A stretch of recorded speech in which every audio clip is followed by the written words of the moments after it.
ದೇವಸ್ಥಾನನ ಇದು. ಒಂದು ದೇವಸ್ಥಾನದ ಕೆಳಗಡೆ ಈ ತರ ಎಲ್ಲ ಇದೆಯಾ? ದುರ್ಗಿಯ 9 ಅವತಾರಗಳು. ಏನ್ ಗುರಿದು? ನಮ್ಮ ಇಡೀ ಭಾರತದಲ್ಲಿ ಮೊದಲು ಸ್ವಾತಂತ್ರ್ಯ ಘೋಷಿಸಿಕೊಂಡಂತ ಜಾಗ ನೋಡಿ. 1843 ಫಸ್ಟ್ ನಮ್ಮ ಕನ್ನಡದ ಪತ್ರಿಕೆ ಬಂದಂತ ಟೈಮ್. ಈ ಸ್ಕಿಡ್ಗಳಿಗೆ ನೆನಪು ಮಾಡುವಂತ ಜಾಗ ನಾವು ಆಟ ಆಡ್ತಿದ್ದೆ ನೋಡಿ. ಹುಡುಗರು ಎದ್ದು ಬರ್ತಾರೇನೋ ಅನ್ನಂಗಿದೆ. ಆ ಯಪ್ಪ ಅಂತೂ ನನ್ನೇ ನೋಡಿ ನಗ್ತಿದ್ದಾನೇನೋ ಅನ್ನೋ ತರ ಇದೆ ಫೀಲು. ಸೀರಿಯಸ್ಲಿ ನೋಡಿ. ಮೇಲೆ ಹೋಗಿ ನೋಡೋಣ ಇನ್ನೇನೇನಿದೆ ಅಂತ. ಕೆಳಗಡೆ ಎಲ್ಲ ನೋಡಿದ್ವಿ. ಶಕ್ತಿ ಸ್ವರೂಪಿಣಿಯಾದ ದುರ್ಗೆಯ ನವ ಅವತಾರಗಳು, 9 ಅವತಾರಗಳು. ನಮ್ಮ ದುರ್ಗಿಯ 9 ಅವತಾರಗಳು. ಏನು ಗುರಿದು? ಹಾಂ, ದೇವಸ್ಥಾನನ ಇದು. ಒಂದು ದೇವಸ್ಥಾನದ ಕೆಳಗಡೆ ಈ ಥರ ಎಲ್ಲ ಇದೆಯಾ? ಯಪ್ಪ, ಯಾರಿದು? ಶೈಲಪುತ್ರಿ ಬ್ರಹ್ಮಚಾರಿಣಿ.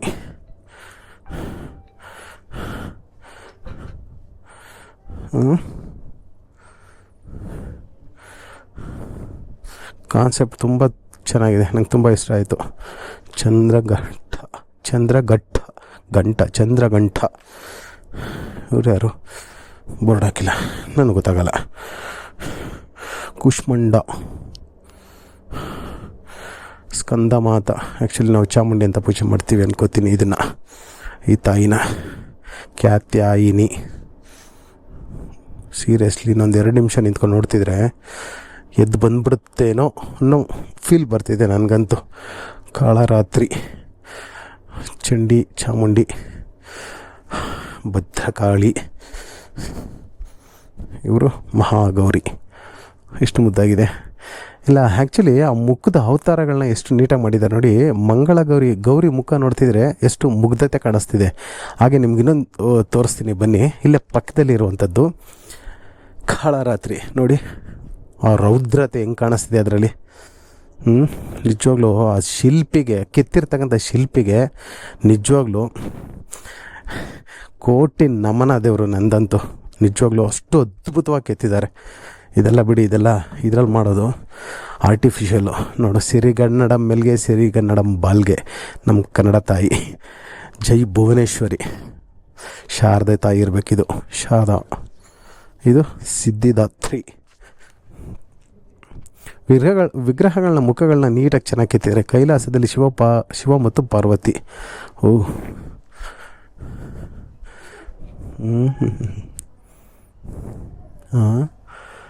ಏನಪ್ಪ ಇದು? ಈ ಥರ ಎಲ್ಲ ಇರುತ್ತಾ ಒಳಗಡೆ? ಒಂದು ದೇವಸ್ಥಾನ, ಗೌಡಗೆರೆ ಆ ಚಾಮುಂಡೇಶ್ವರಿ ದೇವಸ್ಥಾನದ ಕೆಳಗೆ ಈ ಥರ ಎಲ್ಲ ಮಾಡಿದಾರಲ್ಲ ಗುರು. ಆ್ಯಕ್ಚುಲಿ ಸೌಂಡ್ ಎಫೆಕ್ಟ್ ಎಲ್ಲ ಇತ್ತು, ಬಟ್ ಈಗಿಲ್ಲ, ನಿಲ್ಲಿಸಿದ್ದಾರೆ ಅನ್ಕೋತೀನಿ. ಇದು ಎಕ್ಸಿಟ್ ಆಗ್ತಿದ್ದೀವ? ಇಲ್ಲ, ಹೊರಗಡೆಗೆ ಒಂದು ರೌಂಡ್ ಹಾಕೊಂಡ್ಬಂದು ಇನ್ನು ಮತ್ತೆ ಅಲ್ಲೇ ಕೆಳಗಡೆ ಎಳೆಯೋದು. ಅದು ನಾಡಪ್ರಭು ಕೆಂಪೇಗೌಡ ಸ್ಟ್ಯಾಚು ಹೇಳಿದ್ನಲ್ಲ ಅದು. ಇದೇ ಎಕ್ಸಿಟ್.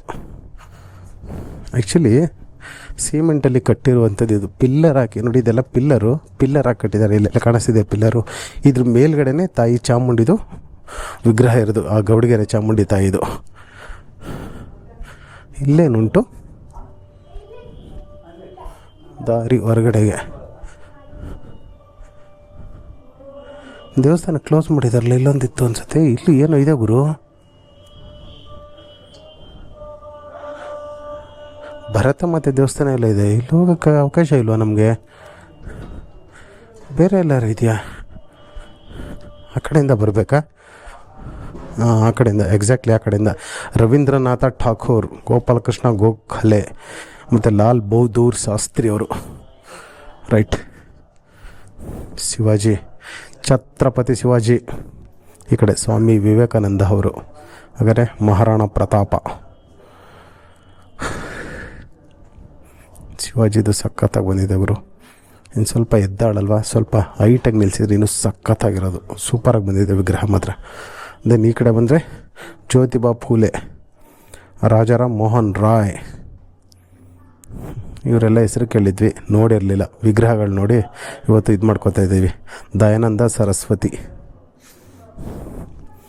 ಕಾನ್ಸೆಪ್ಟ್ ಮಾತ್ರ ಸೂಪರಾಗಿದೆ ಗುರು, ನಿಜವಾಗ್ಲೂ ಸಖತ್ತಾಗಿ ಮಾಡಿದ್ದಾರೆ. Lal Lajpat Rai, Balagangadhara Tilak, B N Chandrapal. ಏನಿದು? ನಾಸಾ ಉಡಾವಣೆ ಮಾಡಿದ್ದು. ಏನೋ ಇದು ಈ ಕಡೆ ಎಲ್ಲ ಬಿಡ್ತಿದ್ದಾರೆ ಚಂದ್ರಂದು. ಹಾಯ್, ಚೆನ್ನಾಗಿ ತಂದಿರೋ ಗೊಂಬೆಗಳು ಎಲ್ಲಿ ತಂದಿರಿ ಅಂತ ಗೊತ್ತಿಲ್ವಲ್ಲ ನೀವು? ನಾಸಾದವ್ರ ತೇಮು ಎಷ್ಟು ಚೆನ್ನಾಗಿದೆ ನೋಡಿ. ಚಂದ್ರಯಾನ ಮಾಡಿದ್ದು ಬೆಂಡದು ಥರ್ಮಕೋಲಲ್ಲಿ ಮಾಡಿರೋದು, ಇದೆಲ್ಲ ವುಡ್ಡಲ್ಲಿ ಮಾಡಿದ್ದಾರೆ. ನಿಜವಾಗ್ಲೂ ಚೆನ್ನಾಗಿ ಮಾಡಿಸಿದ್ದಾರೆ. ಚಂದ್ರಯಾನ ಈ ಕಡೆ, ನಮ್ಮ ಇಂಡಿಯನ್ ಇಸ್ರೋ. ಚೆನ್ನಾಗಿದೆ ಇದು ಕೂಡ ತೇಮ್. ಈ ಕಡೆ ಎಲ್ಲಿದ್ದಾರೆ? ಸಾವಿತ್ರಿ ಲಕ್ಷ್ಮೀಬಾಯಿ, ಸರೋಜಿನಿ ನಾಯ್ಡು, ರೈಟ್. ಸಾಂಚಿ ಹೊನ್ನಮ್ಮ, ಸಾರಿ. ಈ ಕಡೆ ಚಂದ್ರಶೇಖರ್ ಆಜಾದ್, ಭಗತ್ ಸಿಂಗ್, ಸುಖದೇವ್ ಸಿಂಗ್. ನಿಜವಾಗ್ಲೂ ಇವ್ರು ಇರಬೇಕಿತ್ತಿಲ್ಲಿ, ನಿಜವಾಗ್ಲೂ ಇದ್ದಾರೆ. ಹಿಂದೆಗಡೆ ಇಂಡಿಯನ್ ಆರ್ಮಿದು ತೇಮಿದೆಲ್ಲ ಸಖತ್ತಾಗಿ ಮಾಡಿದ್ದಾರೆ. ಇದನ್ನು ಕೂಡ ಯಾರ್ದಿದು? ಇದು ನೋಡೋಣ. ಇದಕ್ಕೂ ಮುಂಚೆ ಈ ಕಡೆ ನೋಡೋಣ. ನಿರ್ಮಲಾನಂದ ಸ್ವಾಮೀಜಿ ಯಾರು ಗೊತ್ತಾಯ್ತಾ? ನಮ್ಮ BGS ಅವರು, ಬಾಲಗಂಗಾಧರ ಸ್ವಾಮೀಜಿಯವರು. ಹಿರ್ಸೂರು ಶಿವಮೊಗ್ಗ ಜಿಲ್ಲೆಯ ಶಿಕಾರಿಪುರ ತಾಲೂಕಿನ ಕುಮುದಿನಿ ನದಿಯಲ್ಲಿ ದಂಡೆಯ ಮೇಲಿರುವ ಒಂದು ಚಿಕ್ಕ ಗ್ರಾಮ. ಈ ಗ್ರಾಮವು ಭಾರತದಲ್ಲಿ ಸ್ವಾತಂತ್ರ್ಯವನ್ನು ಘೋಷಿಸಿಕೊಂಡ ಮೊದಲ ಗ್ರಾಮವಾಗಿದೆ. ಈಸೂರು ದುರಂತ. ಓಕೆ 1942 ಸೆಪ್ಟೆಂಬರ್ 25ರಂದು ಈ ಗ್ರಾಮದ ಜನರು ತಮ್ಮ ಗ್ರಾಮವು ಸ್ವತಂತ್ರವೆಂದು ಘೋಷಿಸಿ ವೀರಭದ್ರನ ದೇವಾಲಯದ ಮೇಲೆ ರಾಷ್ಟ್ರಧ್ವಜವನ್ನು ಹಾರಿಸಿದರು. ಪಟೇಲ ಮತ್ತು ಶಾನುಭೋಗರ ದಫ್ತರುಗಳನ್ನು ಕಿತ್ತುಕೊಂಡು ಸುಟ್ಟು ಹಾಕಿದರು. ಈ ಘಟನೆ ಘಟಿಸಿದ 3 ದಿನಗಳ ತರುವಾಯ ಒಬ್ಬ ಅಮಲ್ದಾರ್ ಮತ್ತು ಒಬ್ಬ ಪೊಲೀಸ್ ಅಧಿಕಾರಿಗಳು ಪೊಲೀಸೊಂದಿಗೆ ಒಂದು ಪ್ರತಿಭಟನೆ ನಡೆಸಿದ ಗ್ರಾಮಸ್ಥರ ಮೇಲೆ ಗುಂಡಿ ಹಾರಿಸಿ 3 ಜನ ಗ್ರಾಮಸ್ಥರನ್ನು ಕೊಂದು ಹಾಕಿದರು. ಈ ಘಟನೆಯಿಂದ ಕ್ರೋಧಗೊಂಡ ಗ್ರಾಮಸ್ಥರು ಅಧಿಕಾರಿಗಳ ವಿರುದ್ಧ ದಂಗೆ ಎದ್ದರು. ಈ ಗಲಭೆಯಲ್ಲಿ ಪೊಲೀಸ್ ಅಧಿಕಾರಿಗಳು ಮರಣ ಹೊಂದಿದರು. ಈ ಸುದ್ದಿ ತಿಳಿದ ತಕ್ಷಣ ಸರ್ಕಾರವು ಹಿರುಸೂರು ಗ್ರಾಮಕ್ಕೆ ಸೈನ್ಯ ಮತ್ತು ಪೊಲೀಸ್ ಪಡೆಯನ್ನು ಕಳುಹಿಸಿತು. ಈ ಸೈನ್ಯವೇ ಮುಗ್ಧ ಜನರ ಮೇಲೆ ಚಿತ್ರಹಿಂಸೆಯನ್ನು ಕೈಗೊಂಡಿತ್ತು. ಗುಂಡು ಹಾರಿಸಿ 41 ಜನರನ್ನು ಬಂಧಿಸಿ ದಂಗೆಗೆ ಕಾರಣರಾದವರ ಮೇಲೆ ನ್ಯಾಯಾಲಯದಲ್ಲಿ ಮೊಕದ್ದಮೆಗಳನ್ನು ಹೂಡಿತು. 1943 ಜನವರಿ 9ರಂದು ಮೈಸೂರು ಉಚ್ಚ ನ್ಯಾಯಾಲಯದ ತೀರ್ಪಿನ ಪ್ರಕಾರ ಗುರ್ರಪ್ಪ, ಮಲ್ಲಪ್ಪ, ಹಾಲಪ್ಪ, ಸೂರ್ಯನಾರಾಯಣಾಚಾರ್ಯ ಮತ್ತು ಶಂಕರಪ್ಪ ಎಂಬ 5 ಮಂದಿಗೆ ಮರಣದಂಡನೆ ಶಿಕ್ಷೆ ವಿಧಿಸಿದರು. ಸಿದ್ದಮ್ಮ, ಹಾಲಮ್ಮ ಹಾಗೂ ಪಾರ್ವತಮ್ಮ ಎಂಬ 5 ಜನರಿಗೆ ಜೀವಾವಧಿ ಹಾಗೂ ಗಡೀಪಾರು ಶಿಕ್ಷೆ ನೀಡಿತ್ತು. 1946ರಲ್ಲಿ ಜೀವಾವಧಿ ಶಿಕ್ಷೆಗೆ ಗುರಿಯಾದ 3 ಮಹಿಳೆಯರನ್ನು ಬಿಡುಗಡೆಗೊಳಿಸಲಾಯಿತು. ಕರ್ನಾಟಕ ಸ್ವತಂತ್ರ ಹೋರಾಟದಲ್ಲಿ ಹಿರುಸೂರು ದುರಂತವು ಸ್ಮರಣೀಯವಾದಂತಾಗಿತ್ತು ಆ ಕಾಲಕ್ಕೆ. ಆ ಚಿತ್ರಣ ಗುರಿದು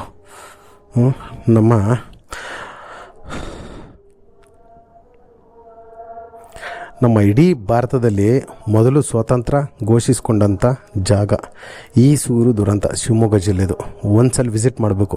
ಈ ಜಾಗ ನೋಡಿದ್ಮೇಲೆ, ಈ ಹಿಸ್ಟ್ರಿ ನೋಡಿದ್ಮೇಲೆ ದಯವಿಟ್ಟು ನೀವೇನಾದರೂ ಆ ಕಡೆಯವರಾದರೆ, ಇನ್ನೇನಾದರೂ ಈ ವಿಡಿಯೋ ನೋಡ್ತಿದ್ರೆ ದಯವಿಟ್ಟು ಈ ಈಸೂರು ಅಕ್ಕಪಕ್ಕದವ್ರು ಇದ್ದರೆ ದಯವಿಟ್ಟು ಕಮೆಂಟ್ ಮಾಡಿ. ಇದ್ರ ಬಗ್ಗೆ ಇನ್ನೊಂಚೂರು ವಿಡಿಯೋ ಮಾಡೋಣ. ಆ್ಯಕ್ಚುಲಿ ಇದ್ರ ಬಗ್ಗೆ ನಾನು ಇವತ್ತೇ ಫಸ್ಟ್ ಟೈಮು ನಾನು ನೋಡಿದ್ದು ಕೇಳಿದ್ದು. ತುಂಬ ಅದ್ಭುತವಾಗಿದೆ. ಶಿವಮೊಗ್ಗ ಕಡೆ ಏನಾದರೂ ವಿಸಿಟ್ ಮಾಡಿದ್ರೆ ಒಂದ್ಸಲ ವಿಸಿಟ್ ಮಾಡ್ತೀನಿ, ಮರಿದೇನೆ. ಈಸೂರು ಈಗಲೇ ಪಿನ್ ಮಾಡಿ ಇಟ್ಕೊತೀನಿ. ನರಗುಂದ ದೇಸಾಯಿ, ಮೈಲಾರ ಮಹದೇಶಪ್ಪ, ರಾಣಿ ಅಬ್ಬಕ್ಕ ದೇವಿ, ಇದ್ಯಾರು? ಚಿತ್ರದುರ್ಗದ ಪಾಳೆಗಾರ ವೀರ ಮದಕರಿ ನಾಯಕ ಆಸ್ಥಾನ. ಮಸ್ತಾಗಿದೆ ಅಲ್ಲ ಗುರು ನಮ್ಮ ಮದಕರಿ ನಾಯಕರದು. ನಿಜವಾಗ್ಲೂ ಫೋಟೋದಲ್ಲಿ ನೋಡ್ದಂಗೆ ಇದೆ. ಸೂಪರ್. ಕನ್ನಡಾಂಬೆ ಎಷ್ಟು ಚೆನ್ನಾಗಿದೆಯಲ್ಲ, ಮುಗ್ಧವಾಗಿ ಚೆನ್ನಾಗಿ ಮಾಡಿದ್ದಾರೆ. ಇದೇನೋ ಇಲ್ಲಿ ಯಾರೋ ಬಂದಿದ್ದು, ಅವಾಗಲೇ ನಾವು ಹೋದಂಥ ಜಾಗ ಇರಬೇಕಿದು. ಸಿಕ್ಕಾಬಟ್ಟೆ ಸುತ್ತಾಡ್ತಾ ಇದೀವಿ ಗುರು. ಆ ಕಡೆ ಈ ಕಡೆ ಕಡೆ ಈ ನಮ್ಮ ಮಡಕೆ ಹಳೆ ಸಂಸ್ಕೃತಿ ಹೇಗಿದೆ ಗುರು ಇದು. ಚೆನ್ನಾಗಿದೆ ಅಲ್ಲ, ನಿಜವಾಗ್ಲೂ ಅದ್ಭುತವಾಗಿದೆ. ಮೊಬೈಲಲ್ಲಿ ಒಂದು ಶೂಟ್ ಹಾಕ್ಕೊಂಡ್ಬಿಡ್ತೀನಿ. ಇಲ್ಲಿವರೆಗೆ ಸ್ನೇಹಿತರೆ ನಮ್ಮ ಭಾರತದ ಕವಿಗಳು ಹಾಗೆ ರಾಜಾದಿ ರಾಜರು, ಗಣ್ಯ ವ್ಯಕ್ತಿಗಳ ಬಗ್ಗೆ ಚಿತ್ರಗಳನ್ನ ನೋಡ್ಕೊಬಂದೆ, ಅಂದರೆ ಬೊಂಬೆಗಳನ್ನ ನೋಡ್ಕೊಬಂದೆ. ಕವಿಗಳಾಗ್ಬೋದು, ರಾಜರಾಗ್ಬೋದು, ಎಲ್ಲರನ್ನೂ ಇಲ್ಲಿಂದ ಆಚೆಗೆ ನಮ್ಮ ಹಳ್ಳಿ ಜೀವನ ಯಾವ ಥರ ಇರೋದನ್ನು ತೋರಿಸ್ಕೊಟ್ಟಿದ್ದಾರೆ. ಇಲ್ಲಿಂದ ಮುಂದಕ್ಕೆ ಕನ್ನಡ ಭಾಷೆಯಲ್ಲಿ ಫಸ್ಟು ಪತ್ರಿಕೆ ಬಂದಂಥ ಟೈಮ್ 1844. ಆ್ಯಕ್ಚುಲಿ ಈಗೂ ಕೊಳ್ಳೇಗಾಲದ ಕಡೆ ಇದನ್ನು ಮಾಡ್ತಾರೆ. ನಾನು ಒಂದ್ಸಲಿ ಲಾಸ್ಟ್ ಟೈಮ್ ಹೋಗಿದ್ದಾಗ ನೋಡಿದ್ದೆ. ಹೊರಗಡೆ ಮನೆ ತೇಮ್ ಎಷ್ಟು ಚೆನ್ನಾಗಿದೆ ಗುರು. ಗೌಡ್ರ ಮನೆ, ಗೌಡ್ರ ಟಿಪ್ ಪಡ್ಸಾಲೆ, ನಾಯಿನೂ ಚೆನ್ನಾಗಿ ಬಿಡಿಸಿದ್ದಾರೆ. ಇದು ಕಟ್ಟಾಕೋರು, ನಮ್ಮ ಚನ್ನಪಟ್ಟಣ ಫೇಮಸ್ ಅಲ್ಲಪ್ಪ ಕಟ್ಟಾಕ್ಲಿಕ್ಕೆ. ನಿಜವಾಗ್ಲೂ ಒಳ್ಳೊಳ್ಳೆ ತೇ ಮಾಡಿದ್ರು ಗುರು, ನಿಜವಾಗ್ಲೂ. ಆ್ಯಕ್ಚುಲಿ ನನಗೆ ಇಷ್ಟ ಆಗಿದೆ ಏನು ಗೊತ್ತಾ, ಈ ಮನೆಗಳು ಮಾಡಿದಾರಲ್ಲ ಹಳೇ ಕಾಲದ ತೇಮಲ್ಲಿ ನೋಡಿ ಈ ಥರ, ಅದು ನಂಗೆ ತುಂಬ ಇಷ್ಟ ಆಯಿತು.